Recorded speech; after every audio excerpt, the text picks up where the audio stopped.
अब देखते हैं हम लोग संगुणन की कोटि का अभिप्राय क्या रहता है और संगुणन की कोटि का व्यंजक। संगुणन की कोटि पहले देखते हैं, संगुणन की कोटि किसे कहा जाता है। तो वियोजन की कोटि का क्या परिभाषा था कि कुल अणुओं का वह प्रभाव या जो वियोजन प्रक्रिया में आगे तक वियोजन की कोटि कहलाता है। तो ऐसा डेफिनेशन देते समय संगुणन प्रक्रिया में भाग लेता है तो संगुणन की कोटि कहलाता है। बाकी सब बहु रहेगा, एक शब्द भी इधर उधर नहीं होगा। इस प्रकार परिभाषा हो जाएगा लिखना कि कुल अणुओं का वह प्रभाव, कुल अणुओं का वह प्रभाव या अंश, कुल अणुओं का वह प्रभाव या अंश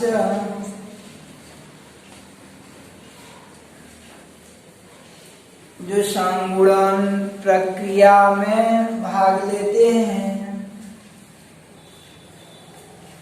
संगुणन की कोटि कहलाते हैं, संगुणन की कोटि कहलाते हैं।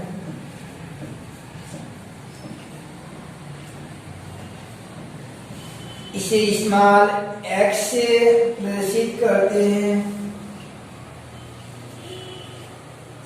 इसे स्मॉल x से प्रदर्शित करते हैं। तो संगुणन की कोटि कैसा है आपका, यानी संगुणन की कोटि किस प्रकार से है कि जैसे 100 विद्यार्थी हैं तो उनमें से 40 निकल जाएंगे, तो ये 40 को क्या करेंगे हम लोग संगुणन की कोटि कहेंगे। और इनमें से दो जने जो है यानी दो जने संगुणित होते हैं, अर्थात रैली निकालते हैं, जैसे एक दूसरे के हाथ को पकड़ते हैं ना, ऐसे 2 विद्यार्थी पकड़ेंगे तो कितना हो जाएगा, जड़ से आधा हो जाएगा। वहां पे 40 का डबल हो जाता था, 80 हो जाता था। यहाँ पे कितना हो जाएगा आपका, यानी 40 का आधा 20 हो जाएगा। 20 को अपन कैसा लिख सकते हैं, 40/2।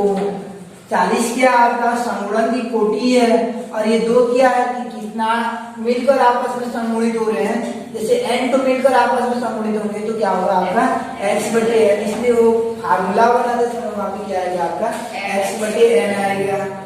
तो देखते हैं हम लोग आगे संगुणन की कोटि का व्यंजक। तो लिखना स्टेटमेंट को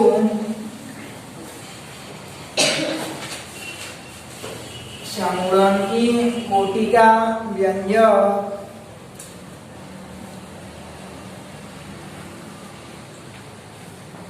माना कि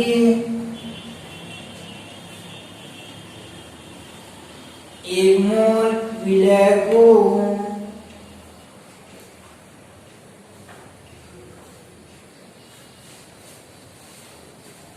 निश्चित आयतन में विलयित करने पर, विलयन के निश्चित आयतन में विलयित करने पर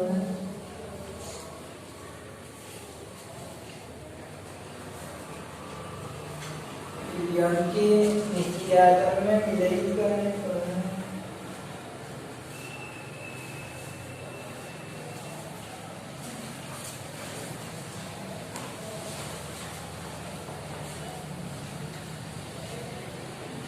उसका x अंश स्मॉल x कितना, उसका x अंश संगुणित हो जाता है तब यानी संगुणन की कोटि का व्यंजक है तो क्या हो जाएगा आपका, यानी n a जो है nवा वाला एक तो बनाता है, तो स्टार्टिंग में ये 1 और ये 0 रहेगा। यहाँ से कितना निकल जाते हैं, x निकल जाते हैं, तो इधर कितना बनेगा आपका x/n बन जाएगा। तो आगे क्या हो जाएगा आपका कि संगुणन के पूर्व कणों की संख्या, संगुणन के पूर्व कणों की संख्या, कणों की संख्या बराबर कितना हो जाएगा आपका 1 धन 0 मीन्स कितना हो जाएगा 1 हो जाएगा। तथा संगुणन के पश्चात यानी संगुणन के पश्चात कणों की संख्या बराबर कितना हो जाएगा आपका, कणों की संख्या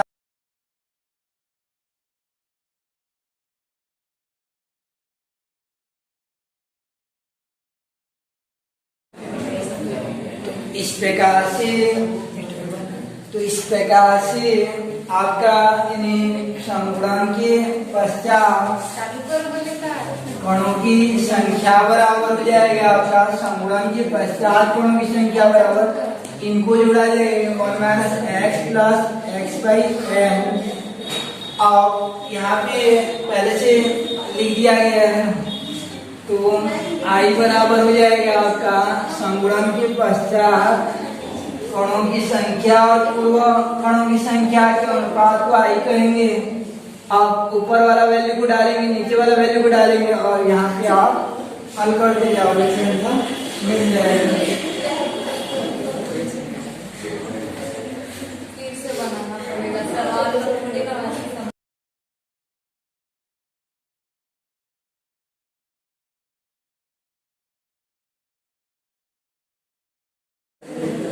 तो संगुणन के पश्चात कणों की संख्या हो जाएगा आपका 1 minus X plus X by N हो जाएगा, जोड़ देंगे इनको जो है। अब फार्मूला अप्लाई करते हैं हम लोग कि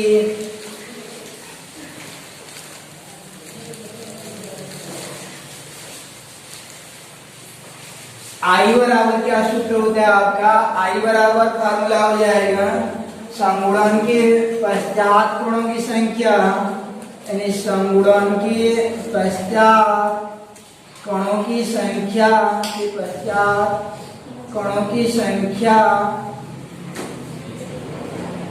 बटे हो जाएगा आपका संगुणन के पूर्व कणों की संख्या, संगुणन के पूर्व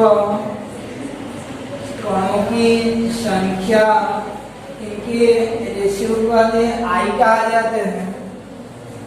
अब वैल्यू को रखेंगे, आई बराबर हो जाएगा आपका पश्चात कितना है 1 minus X plus X by N और पूर्व कणों की संख्या 1 है, 95 करेंगे तो आई बराबर होता है 1 minus X plus X by N.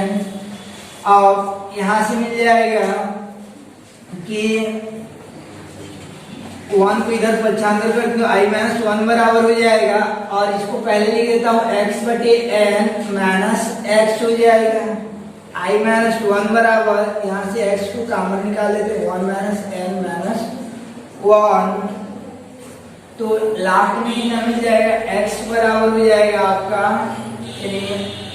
I minus 1 divided by 1 minus 1 by N minus 1, यही संगुणन की कोटि का अभिष्ट व्यंजक होता है।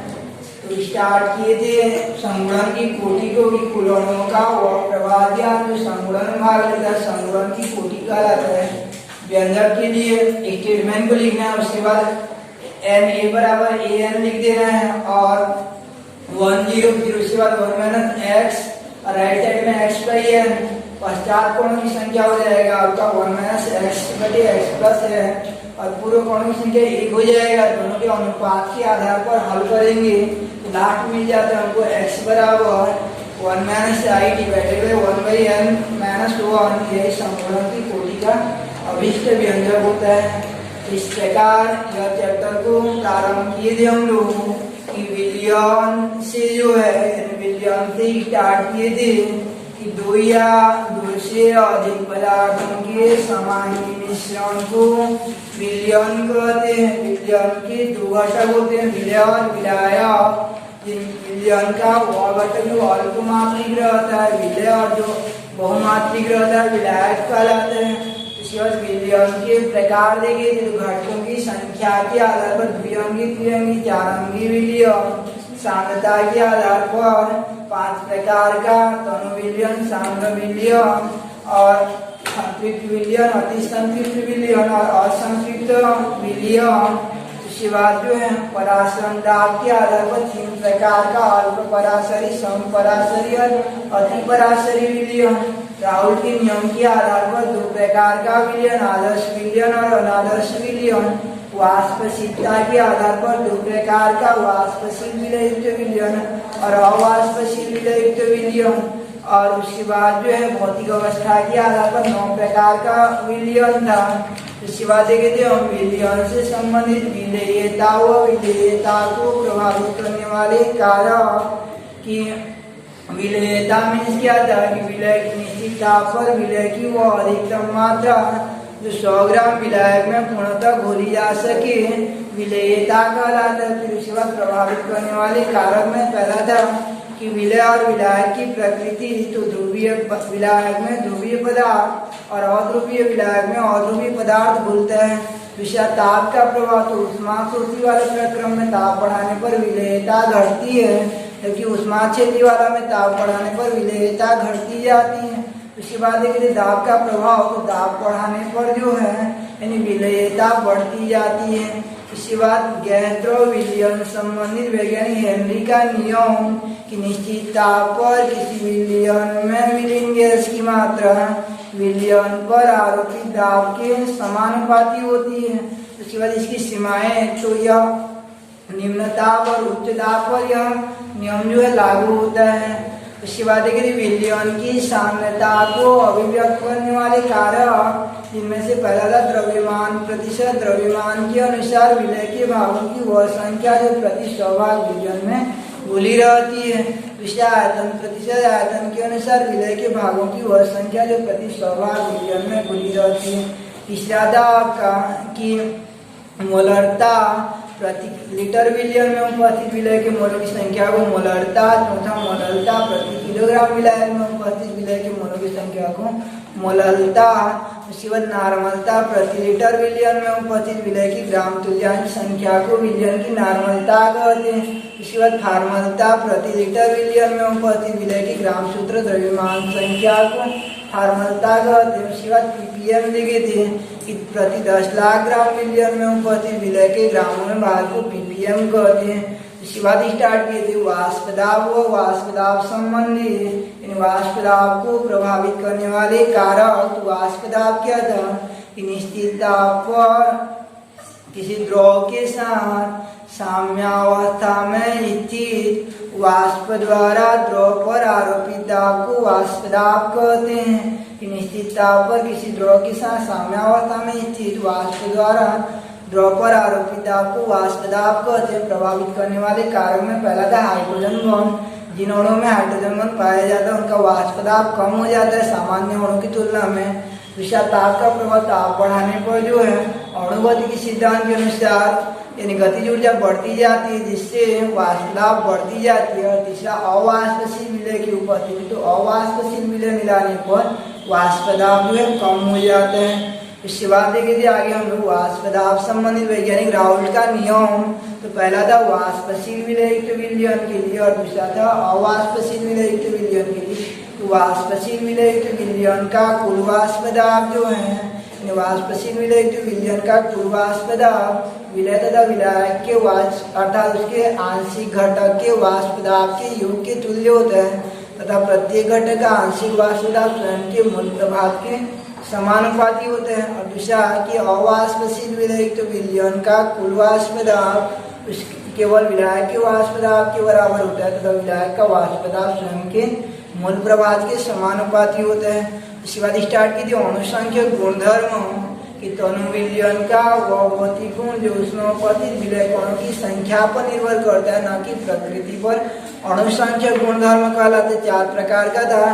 पहला था आपका कि वाष्पदाब में आपेक्षिक अवनमन, दूसरा क्वथनांग में उन्नयन, तीसरा हिमांग में अवनमन और चौथा पराश्रम दाब। तो वाष्पदाब में आपेक्षिक अवनमन क्या था कि शुद्ध विलायक में अवाष्पशील विलय मिलाने पर बने विलयन का वाष्पदाब शुद्ध विलायक के वाष्पदाब से कम होता है। वाष्पदाब में इसी कमी को वाष्पदाब में अवनमन कहते हैं तथा वाष्पदाब में अवनमन व शुद्ध विलायक के वाष्पदाब के अनुपात को वाष्पदाब में आपेक्षिक अवनमन कहते हैं। उसके बाद क्वथनांक में उन्नयन था। तो पहले था क्वथनांक की ताप का वह बिंदु जिस पर द्रव का वाष्पदाब वायुमंडलीय दाब के बराबर हो जाता है, क्वथनांक कहलाता है। और क्वथनांक में उन्नयन किया था कि शुद्ध विलायक में अवाष्पशील विलय मिलाने पर बने विलयन का क्वथनांक शुद्ध विलायक के क्वथनांक से अधिक होता है। क्वथनांक में होने वाला इसी वृद्धि को क्वथनांक में उन्नयन कहते हैं। इसी बात है हिमांग व हिमांग में अवनमन। तो हिमांग क्या था कि ताप का वह बिंदु जिस पर द्रव की द्रवावस्था ठोस अवस्था साम्यावस्था में होती है हिमांग कहलाता है। हिमांग में अवनमन क्या था कि शुद्ध विलायक में अवाष्पशील विलय मिलाने पर बने विलयन का हिमांग शुद्ध विलायक के हिमांग से कम हो जाता है। हिमांग में होने वाला उसी कमी को क्या कहते हैं, हिमांग में अवनमन कहा जाता है। उसके बाद जो है देखिए हम लोग पराशरण व पराशरण दाब की अर्धपारगम में झिल्ली द्वारा विलायक के अणुओं का निम्न सांद्रता से उच्च सांद्रता की ओर अभिगमन पराशरण कहलाता है। और पराशरण दाब क्या था कि 3 प्रकार का परिभाषा था, जिनमें से पहला था आपका कि पराशरण दाब उस साम्य तरल स्थितिक दाब के तुल्य होता है, जो कि अर्धपारगम में झिल्ली द्वारा पृथक की गई विलयन व विलायक के मध्य होने वाली पराशरण क्रिया को रोक देता है। दूसरा क्या था कि किसी विलयन को उसके विलायक से अर्धपारगम्य झिल्ली द्वारा पृथक रखने पर होने वाली किसी विलयन को उसके विलायक से अर्धपारगम्य झिल्ली द्वारा पृथक रखने पर इनके मध्य होने वाली पराशरण क्रिया को रोकने के लिए विलयन पर आरोपित बाह्य दाब को ही पराशरण दाब कहते हैं। और तीसरा था आपका वाष्प दाब के आधार पर कि किसी विलयन का पराशरण दाब और बाह्य दाब के तुल्य होता है, जो कि विलयन पर आरोपित करने पर उसका वाष्प दाब विलायक के वाष्प दाब के बराबर हो जाता है। उसके बाद देखे थे हम लोग कि मापन का बर्कले हार्टले विधि, उसको देखना आप लोग। उसके बाद देखे थे हम लोग कि पराशरण दाब के आधार पर विलयन के प्रकार समपराशरी, अतिपराशरी और अल्पपराशरी। जिनका कम होता है अल्पपराशरी बराबर होता है समपराशरी और अधिक होता है अतिपराशरी विलयन कहलाता है। इसके बाद देखे थे आदर्श व आदर्श व अनादर्श विलयन जो पालन करते हैं, आदर्श विलयन जो नहीं करते हैं, अनादर्श विलयन। इसके बाद देखे थे हम लोग कि अनादर्श के 2 प्रकार, जिनका कम होता जाता है ऋणात्मक विचलन, जिनका अधिक होता जाता है धनात्मक विचलन होता है।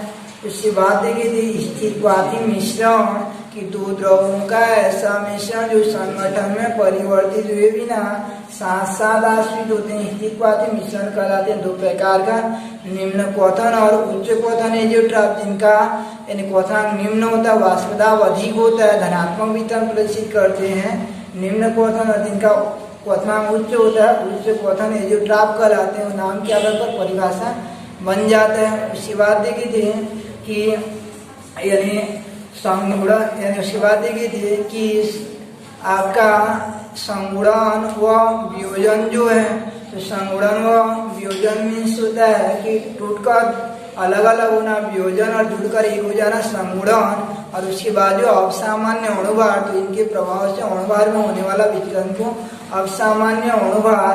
और सेकेंड क्लास में देखे थे हम लोग, आज जो है कि आपका संगुणन की कोटि व संगुणन की कोटि का व्यंजक व आपका वियोजन की कोटि व वियोजन की कोटि का व्यंजक। इस प्रकार से ये चैप्टर क्या हो जाता है, समापन हो जाता है।